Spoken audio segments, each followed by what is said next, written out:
Thank you so much. I am Kelly Lynn, and I'm so pleased to be with you this evening. We are asking our audience to remain quiet tonight, except for on 2 occasions. That would be at the end and right now as we do introduce the candidates. So from left to right, we have Alex Bastani. We also have State Senator Ghazala Hashmi. We have Dr. Babert Latif. We have State Senator Aaron Rouse, Attorney Victor Salgado, and former Richmond Mayor LeVar Stoney. We'd also like to hear from you. You are the voter, and we want to know what you think. And so we have a code on your screen right now. We'd like for you to scan that and then let us know who has your vote. There is a live poll that is happening right now on our website. Just go to WJLA.com.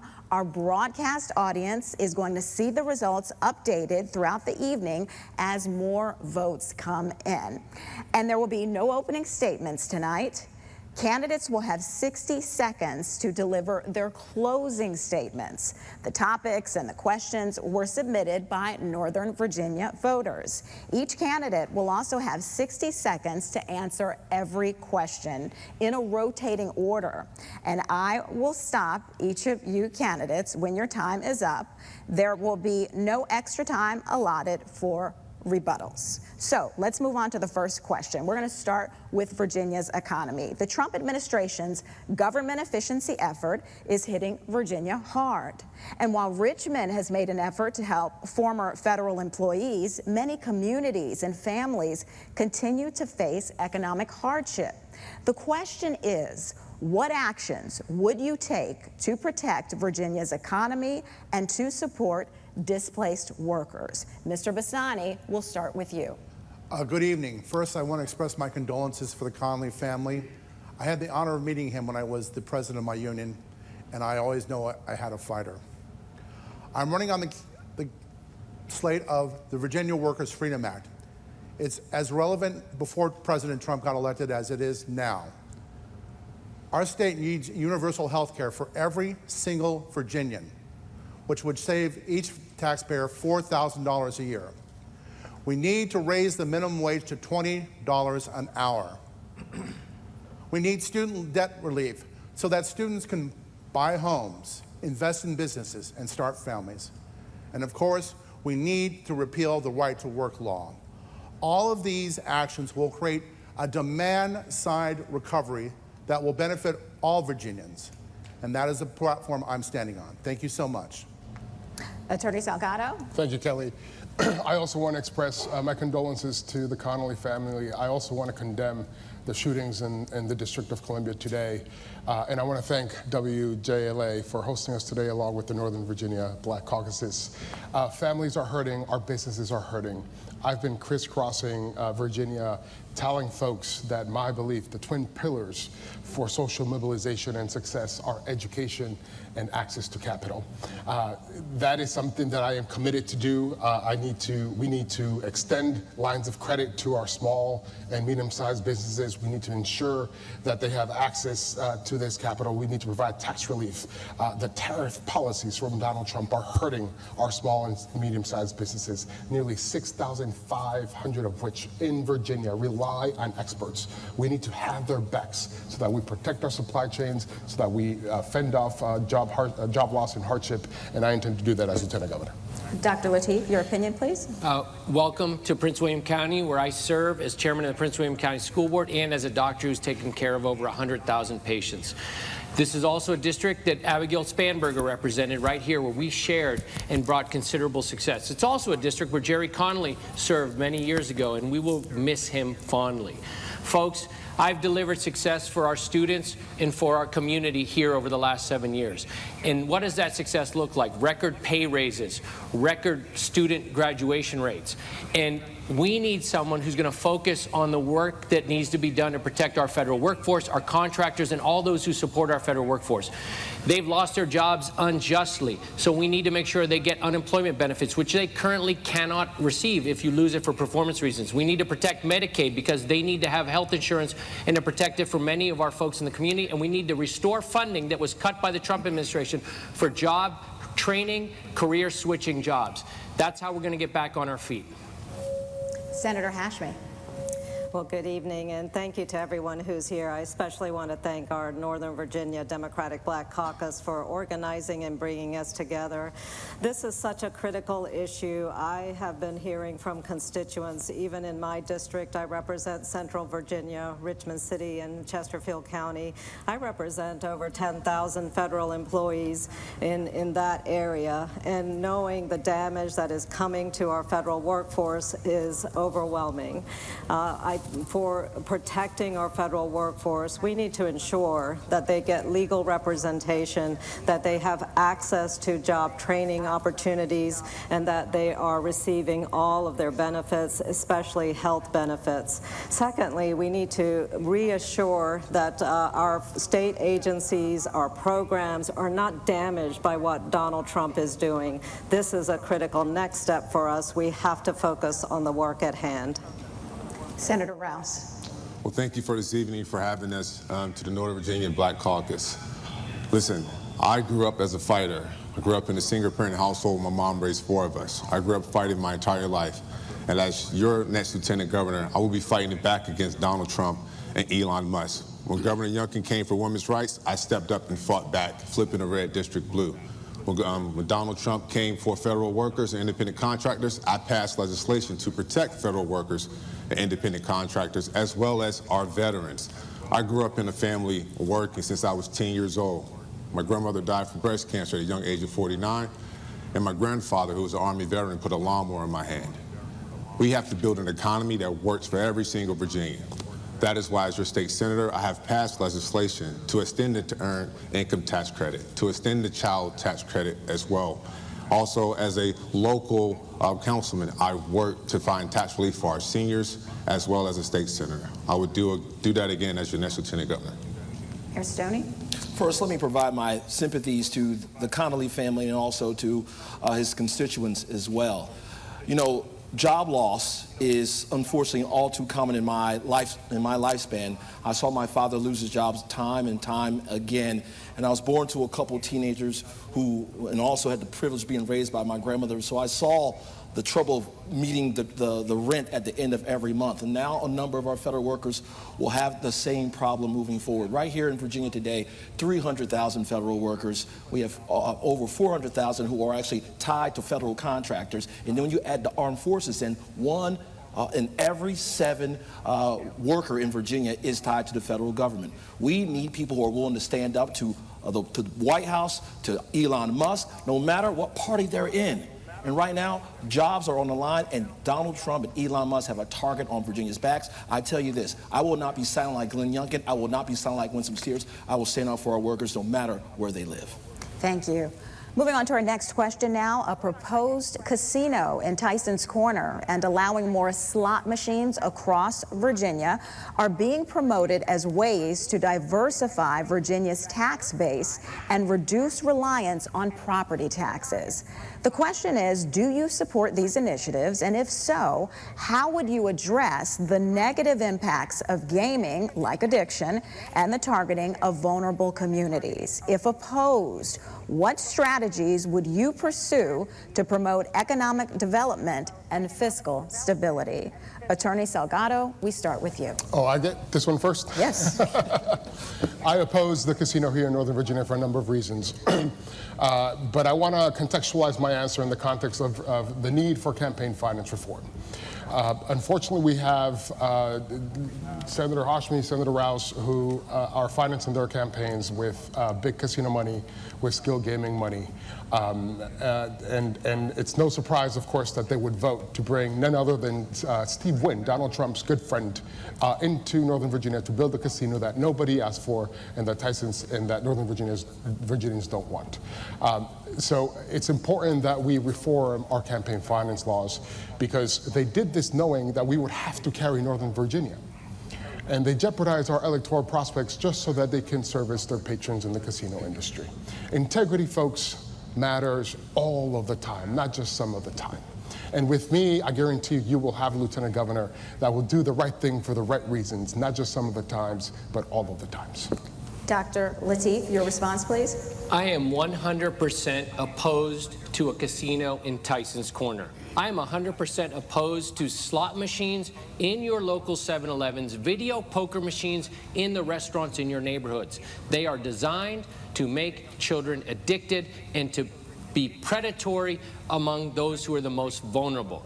These are not the ideas we need to generate our Virginia economy on.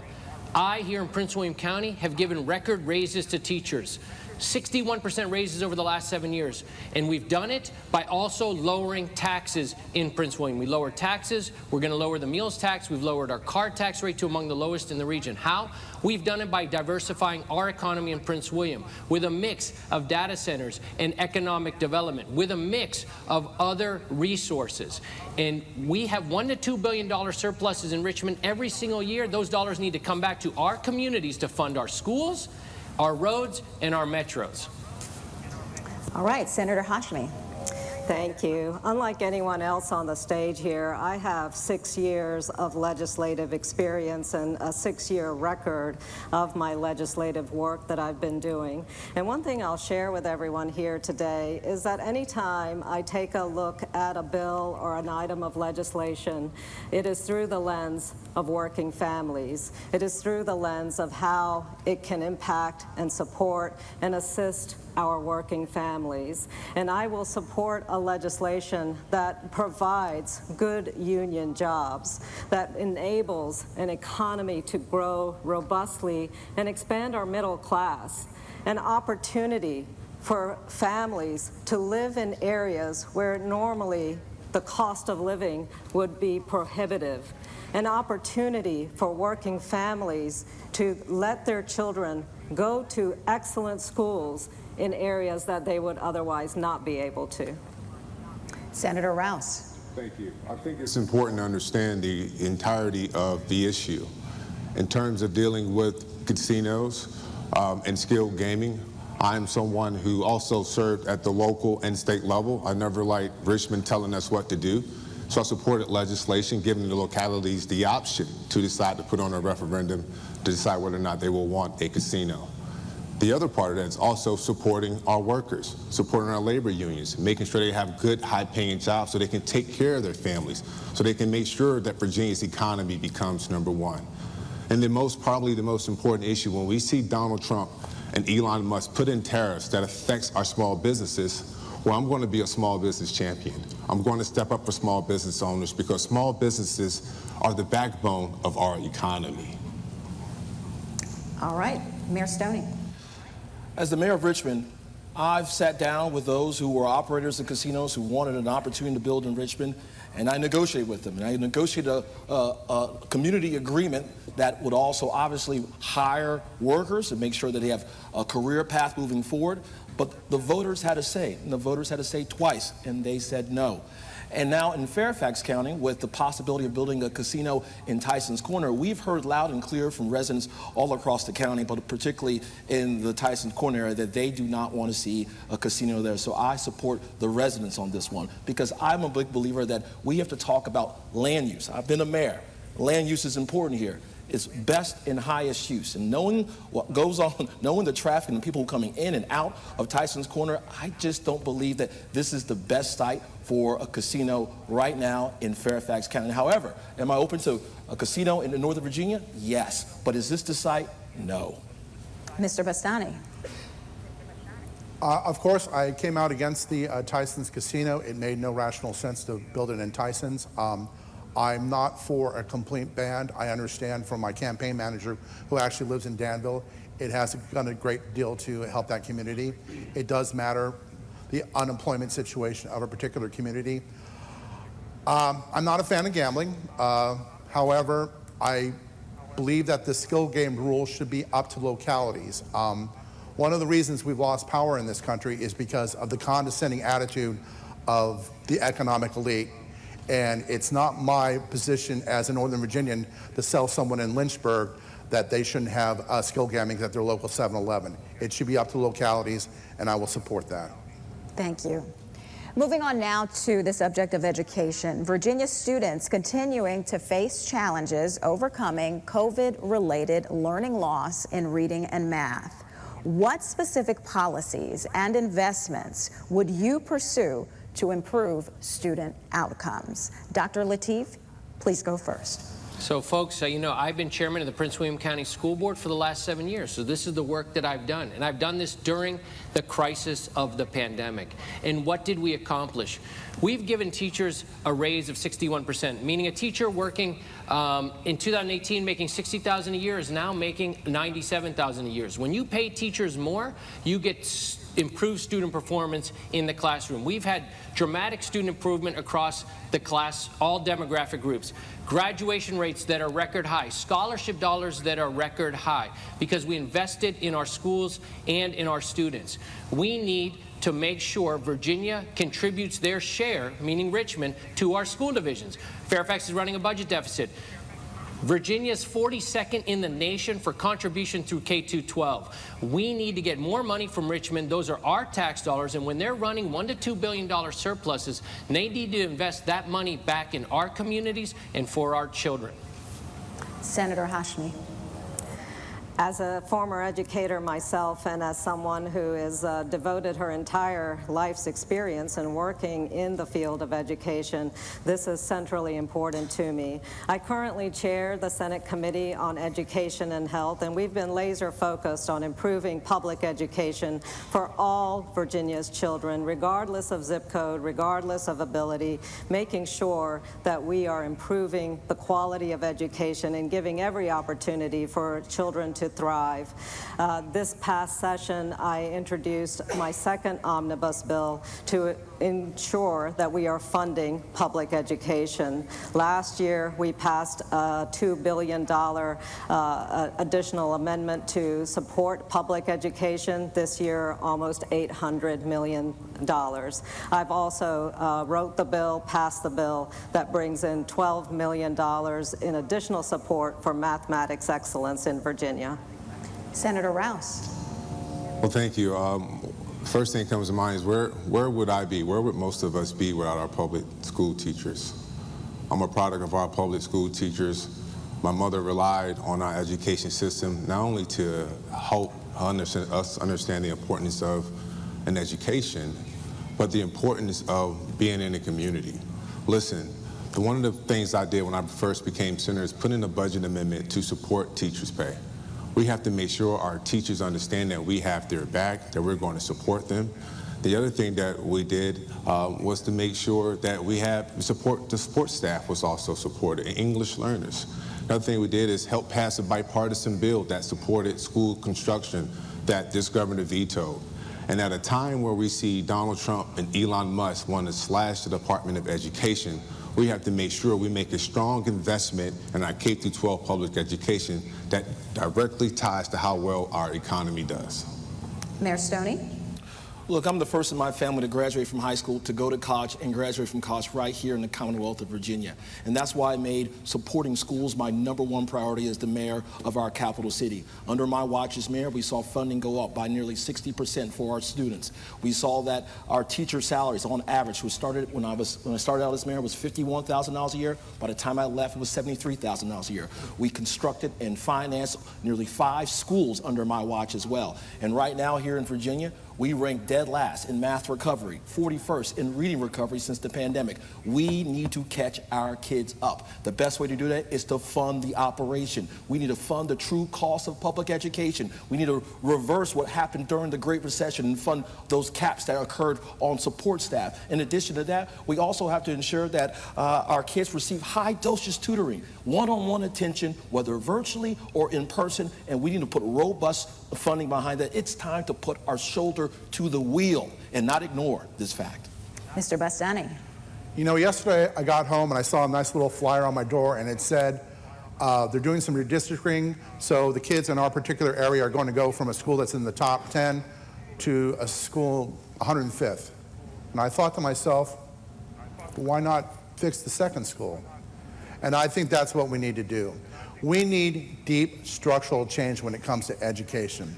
The brutal fact is, and maybe Northern Virginians don't want to hear this, we have the tax base up here, and we need to redistribute it for the rest of the state so that we have equitable education throughout the state. We have 2 different education systems right now, one inside the Beltway and one outside the Beltway. and it is unsustainable to keep this system alive. All right. And moving on to Mr. Salgado. Yes, thank you. So I think I'm the only one on the stage with school-aged daughters. My wife, Diana, who's in the audience, thank you for being here. We send them to public schools, so this issue is personal to me. The JLARC study severely pointed out how we severely underfund education. Now, as you heard me say earlier, I believe that education and enterprise are the twin pillars to prosperity. As I've been telling folks throughout Northern Virginia, especially in Spanish communities, it's really about 3 E's in Spanish: educación, empresa, y equidad ante la ley. So we need to make sure that we're funding our schools. And the need for this is more severe now that Donald Trump wants to take federal funding completely out of public education to favor vouchers and religious and other private institutions. We need to stay on alert, and that includes using our rainy day fund and provide stopgap funding throughout the Commonwealth so that our kids have a chance to the American dream. Thank you.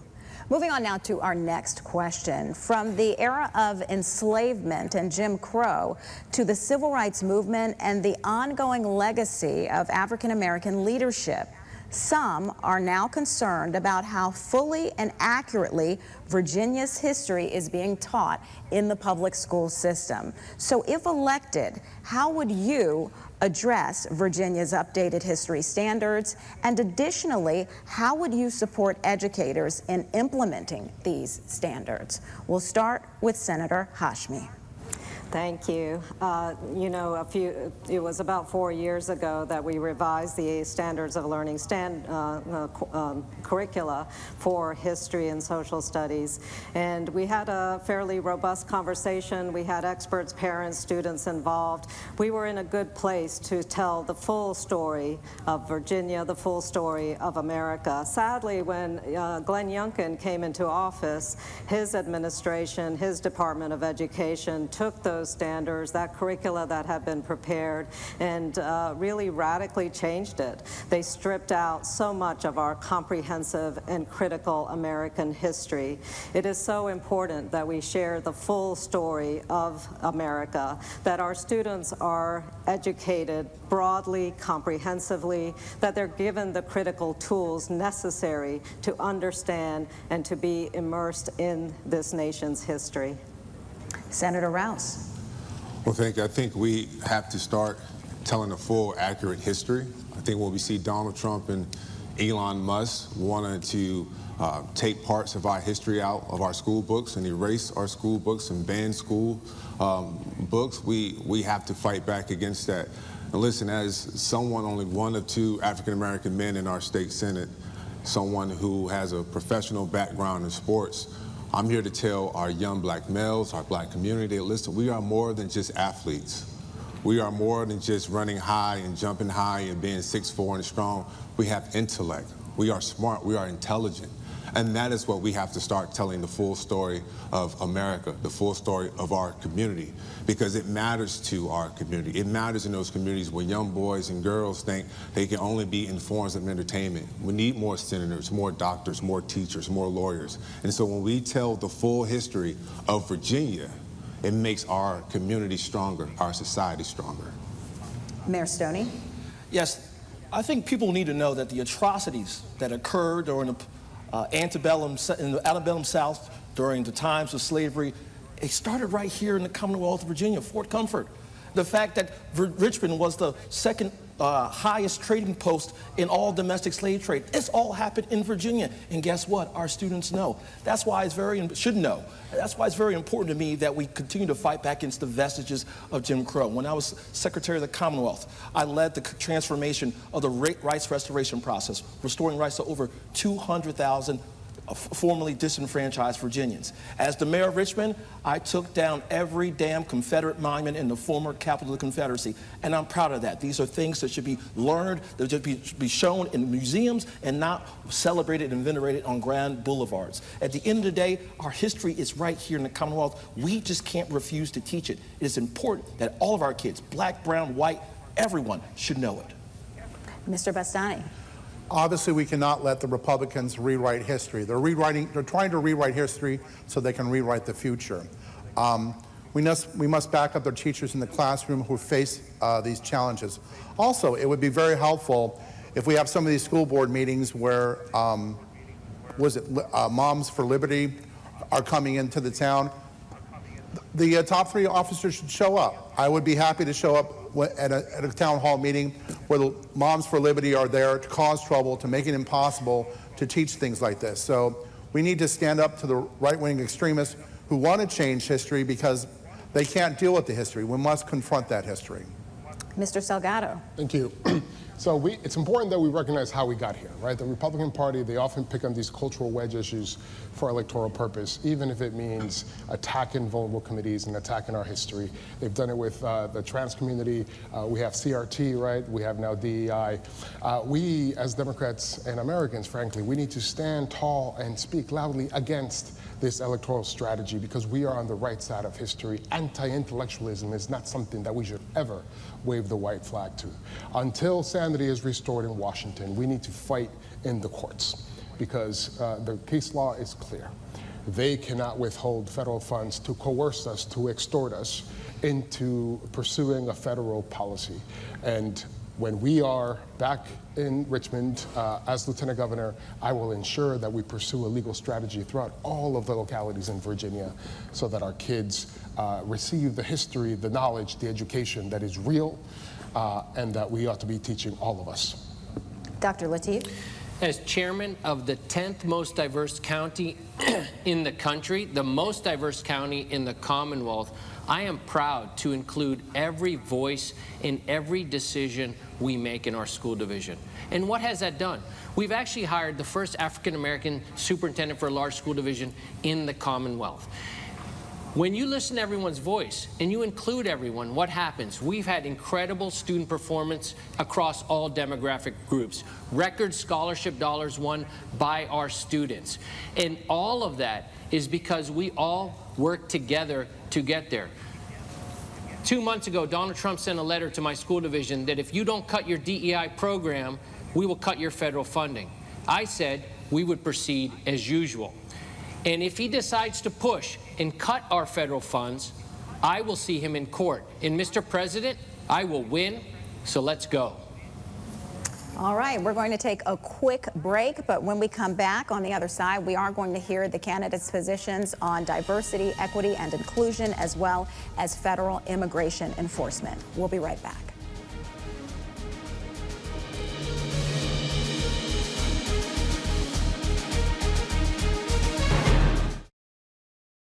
Diversity, equity, and inclusion.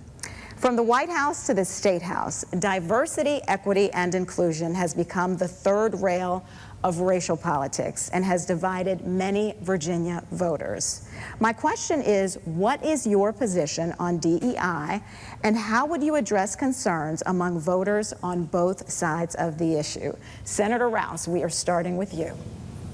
Well, thank you for the question. I think first we must understand DEI is a part of Virginia's state code, okay? What Trump and Elon Musk are doing is creating fear and attempting to separate us. We need to make sure we stay together and stay laser focused on winning this election here in Virginia to make sure we can push back against that. And what Governor Youngkin is also doing with the appointments to our higher levels of institutions, where as chairman of our state's privilege in elections, we're going to do something about that. We're going to take people off those boards if they do not meet the standards of serving on those boards. One thing about DEI, we must understand that is code language, folks. That's code language that's taking us back to an era of racism, of discrimination. Here in Virginia, we won't have that, and I will make sure I stand up against that as your next Lieutenant Governor. Thank you. All right, Mayor Stoney. Let me speak for a number of black, brown Virginians out there.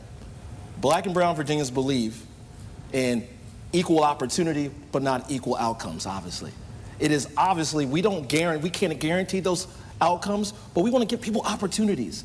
And what I see from Governor Youngkin, following the playbook with Donald Trump, he wants to rip those opportunities away from people who've earned their credential and have worked hard to be in the roles that they are. Let me give you an example. What occurred at VMI. Superintendent of VMI is a decorated leader, and he was removed because the members of the Board of Visitors at VMI went after him. Now, that is the type of stuff you normally see from Hegseth and Trump. There's no reason that it deserves to be in the Commonwealth of Virginia. I want every person out there to know, if you work hard, you play by the rules, you're going to get an opportunity in the Commonwealth of Virginia, and I don't think that has anything to involve with DEI. All right, Mr. Bastani. The best form of DEI is the American labor movement. That's why in their first month in office, we have to repeal the right to work law. The American labor movement creates a sense of community and connection among workers. Studies have shown that Caucasian workers who are in unions tend to be less racist, less sexist, less homophobic. It's about building connection. And again, it is about building class connection, that people see that they have the same interest. We complain a lot as Democrats that people are voting against their economic interests. The way to break through that is to strengthen the union movement. As a former union leader, I met many Republicans who may not have agreed with me on social issues, but when I came to economic issues, they were 100% behind me. And that's not why we need to repeal the right to work law for stronger DEI. Mr. Salgado. Thank you. My presence on this stage follows an improbable journey.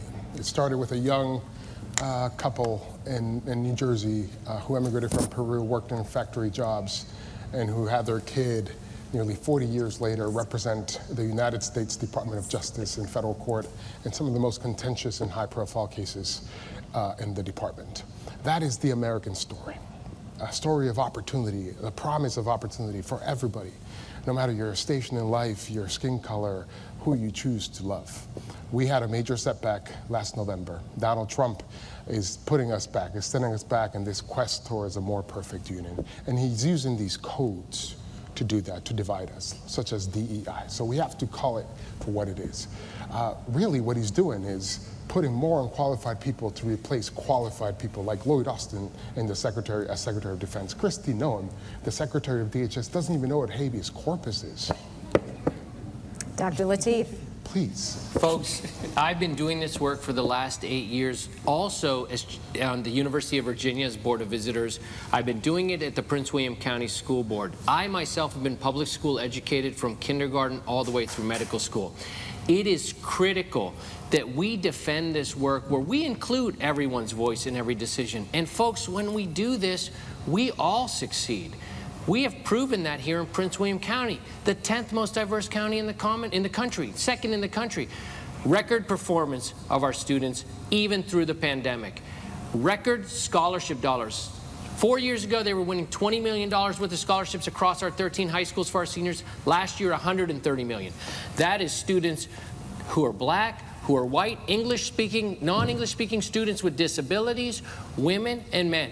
We have worked very hard to make sure that success reaches everyone, and we do that with a commitment by listening to everyone and hiring everyone and making sure everyone has an opportunity. Senator Hashmi. So as we know, the use of the word or phrase DEI is simply another coded language for racism, for misogyny.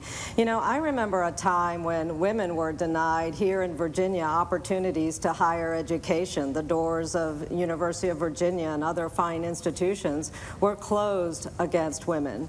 I remember a time when there weren't any opportunities for women to get banking services. They had to use their husbands' records to ensure that they could get financial products.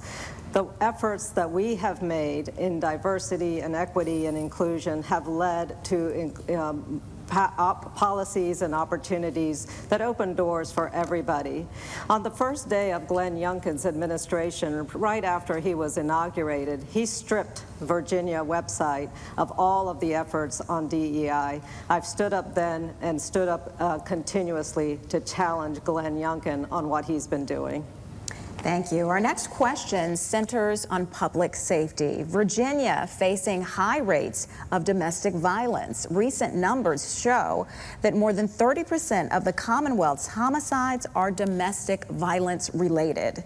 Federal spending cuts and shifting state budget priorities have eliminated programs that serve victims. And so the question is, how would you address this reduction in resources for victims and programs that support the prevention of domestic violence? Mayor Stoney, we start with you.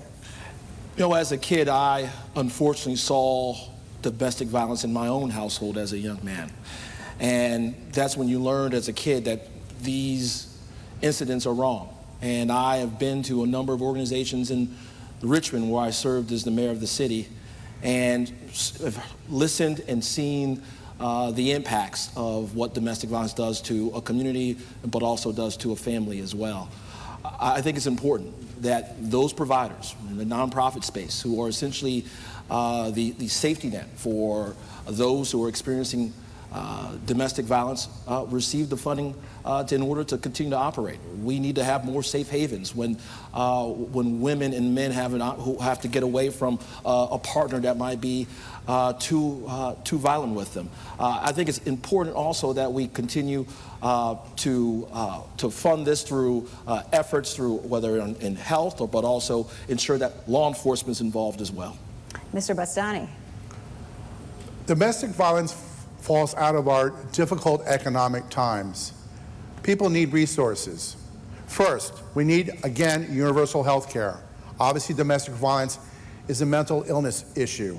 We need to be able to give free counseling to people. We need to take away the stigma from seeking mental illness treatment. This may not make sense. We also need to raise the minimum wage. So domestic partners don't feel financially trapped to stay with their partner. We need to, again, repeal the right to work so that partners are in a situation where they have a decent job and they don't feel like they're being held captive because of their economic situation.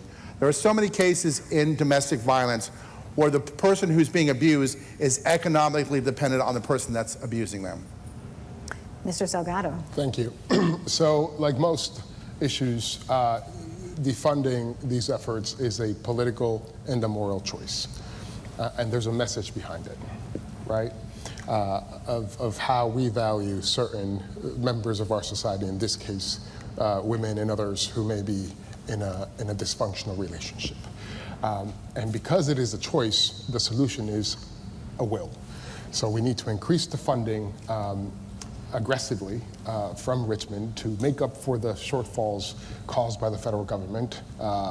Clearly, they have their choice, and they've made their choice about how they see women and others in this context. But we also have to pass ancillary laws that will enhance the safety of individuals, and that includes gun safety prevention. Of course, we need to take guns away from domestic violence abusers and convicted folks who either had a gun or want a gun, et cetera. So there's a plethora of items that we can do to ensure that our women and others are safe. Thank you. Dr. Lateef? When I moved to Virginia over 25 years ago, I joined the hospital here locally. I'm an ophthalmologist, I'm an eye surgeon, and I cover all the emergency rooms. And to this day, I still cover all the emergency rooms here in Prince William County. And one night I was called in to see a woman who was assaulted by her husband and had orbital fractures and broken bones around the eye. I took care of her. Later on, I was called to court to testify on her injuries in the adjudication of that case. The judge asked me, Dr. Lateef, for those injuries she sustained permanent? And I said, well, Judge, no. I mean, she's going to recover, and she'll fully recover. He then allowed the assailant to go. He said there's no permanent injuries, and he let him go. She didn't have a lawyer. She didn't have the money to have the resources. We need to fund those sources. When you have $1 to $2 billion surpluses in Richmond, we need to fund these programs, fund our localities, and as a local government official, I will fight for those funds to come back and protect our families here in our counties. Senator Hashmi. You know, as a community college professor, I had many students in my classroom, tragically, that were confronting issues of domestic violence. It is so important that we empower individuals to be able to stand up and to protect themselves and their families, their children. We can do that by giving them the resources that they need in order to get out of situations of domestic violence through education, through career opportunities, and through mental health services. One of the areas in which I've been working is to provide the critical funding resources to help our nonprofit organizations that do provide support for individuals extracting themselves out of situations of domestic violence. We also need to ensure that our perpetrators do not have access to guns, and we have passed those laws here in Virginia. We need to continue to enforce that support for so many of our families. Senator Rouse. At a very young age, I was raised in a family of 4. My mother was working all the time, and we had a babysitter. Tragically, she was murdered in a domestic violence incident. I had a cousin not too long ago who was murdered in a domestic violence incident with the use of a handgun. I think the most important thing we can do now is make sure we pass common sense gun laws. We need a governor like Governor Spanberger who will sign these common sense gun laws. I supported legislation in terms of making sure that our guns were stored safely, that this governor vetoed.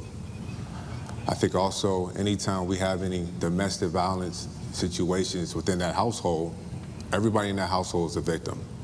And so as you're the next lieutenant governor, I want to make sure we rebuild those partnerships with our localities to make sure resources are going to the victims of domestic violence, making sure there's access to mental health resources as well as family counseling.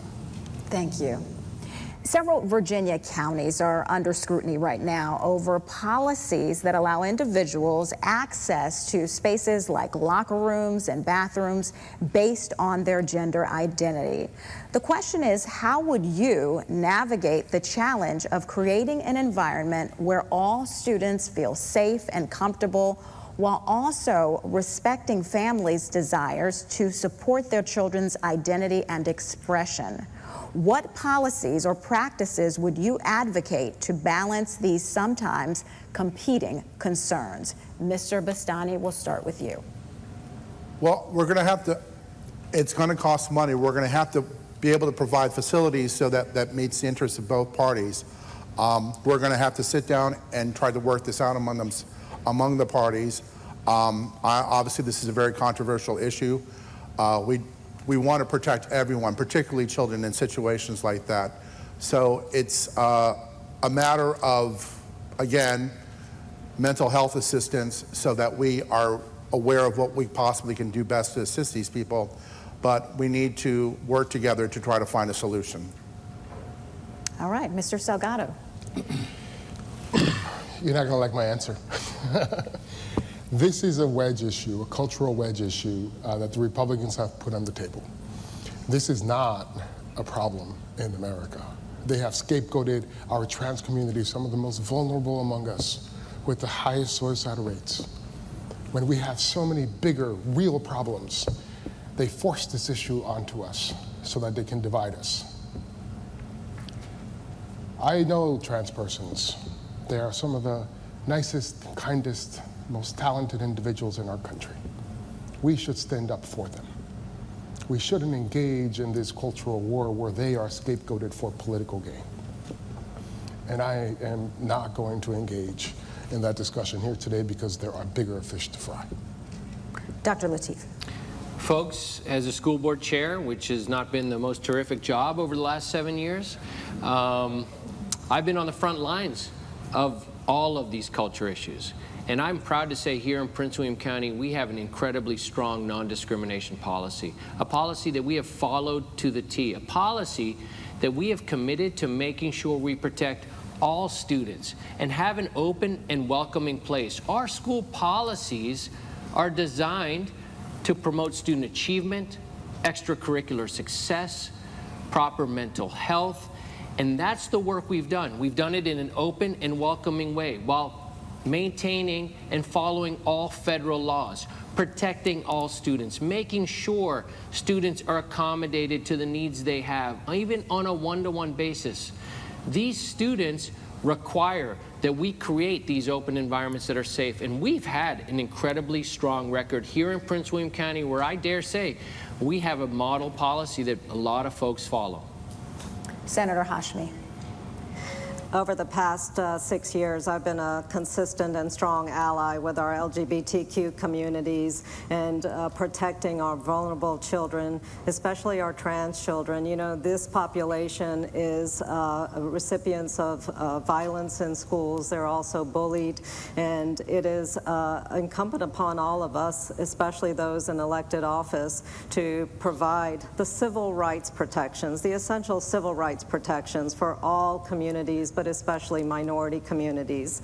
And this is an area in which I agree with what others have said. You know, this is an effort on the behalf of Trump and Youngkin to distract us from what's really important in our schools, and that is making sure that we have a strong and quality connected education system, that we are ensuring that every child has an opportunity to feel safe and to learn. That ought to be our focus in our school systems. Senator Rouse. Thank you. We have to protect our most vulnerable children in our schools. I do have a school-age child who's in middle school, 6th grade, and I can tell you right now, this is a Republican wedge issue.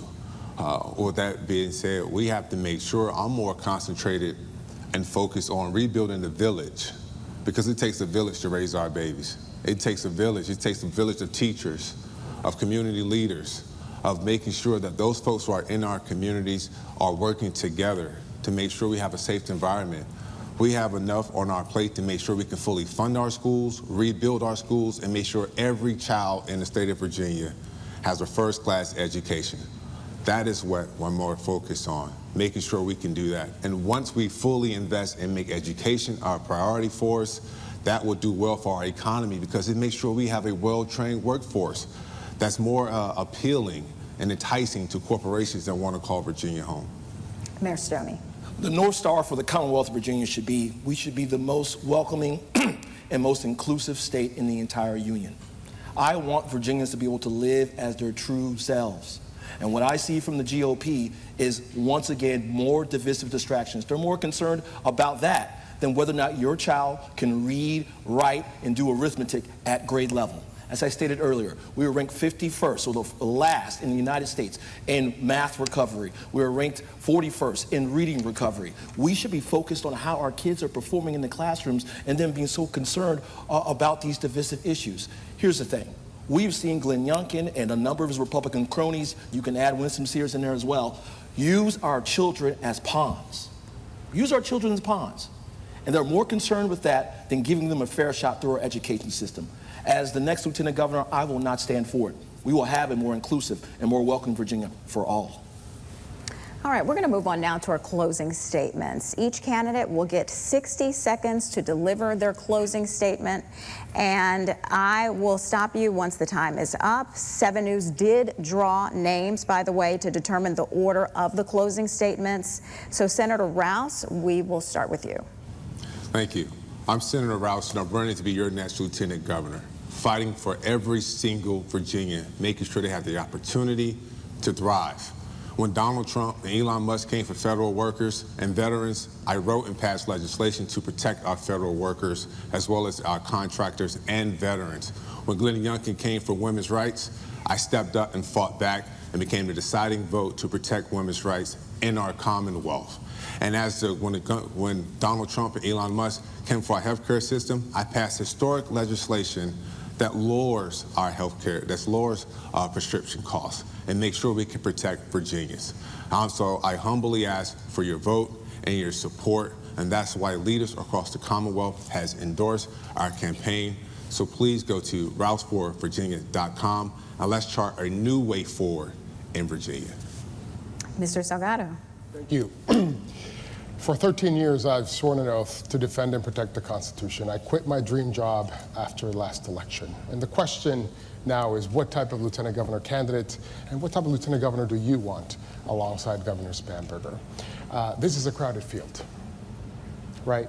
But if you want somebody who can promote and draft legislation that pushes back on Donald Trump and legislation that passes court scrutiny, you can check that box with me.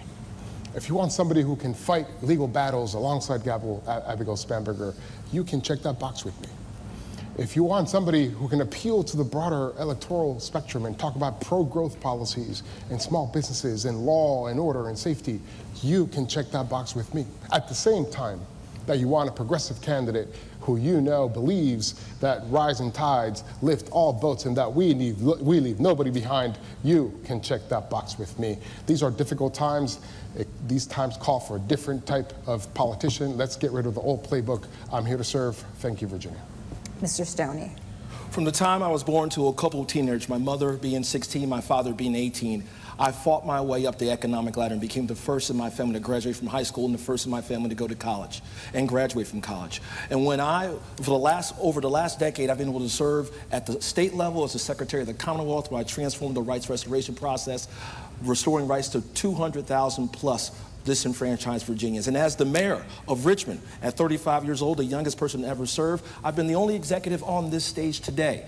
And I've been able to first, number one, we saw poverty drop by 33%. We were able to build new schools. We were able to fund our schools by nearly 60%. And I took down Confederate monuments and defied Donald Trump. Like I said, I've been fighting from the time I was born, and I will fight for every Virginian, no matter who you are, the color of your skin, who you pray to, or who you love. Hell, who you even vote for. I will fight for you as well. We need that right now more than ever to stand up for those who are the least and fight for everyone's fair shot. Senator Hashmi. I don't just talk about standing up to Donald Trump and the disaster that's coming out of Virginia. I've actually been doing something about it these last few months.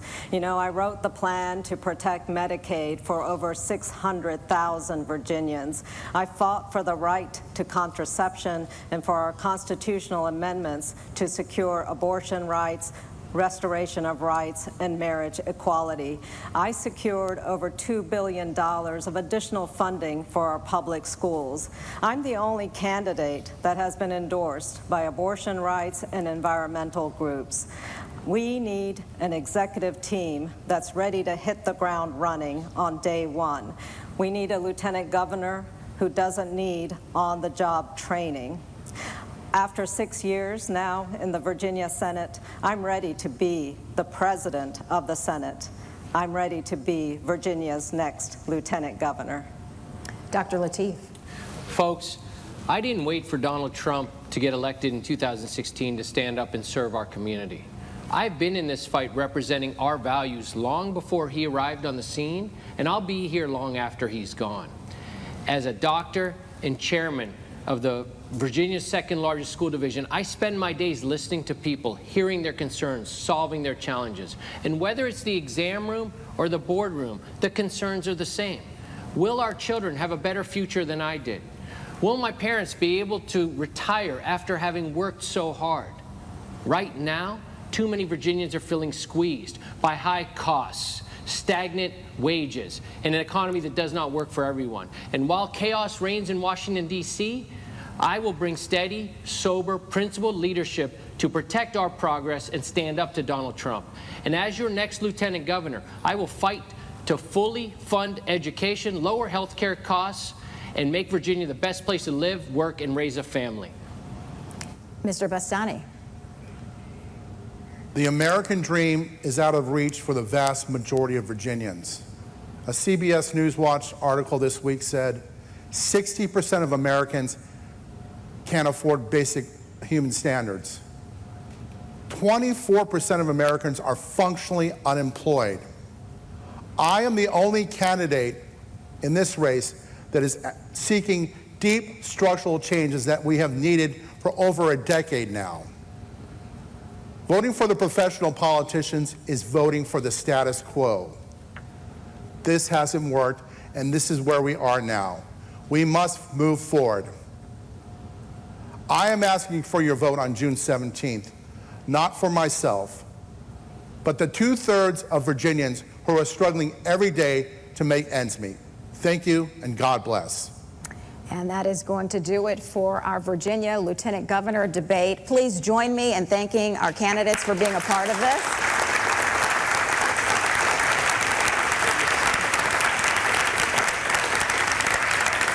And we thank you very much for watching.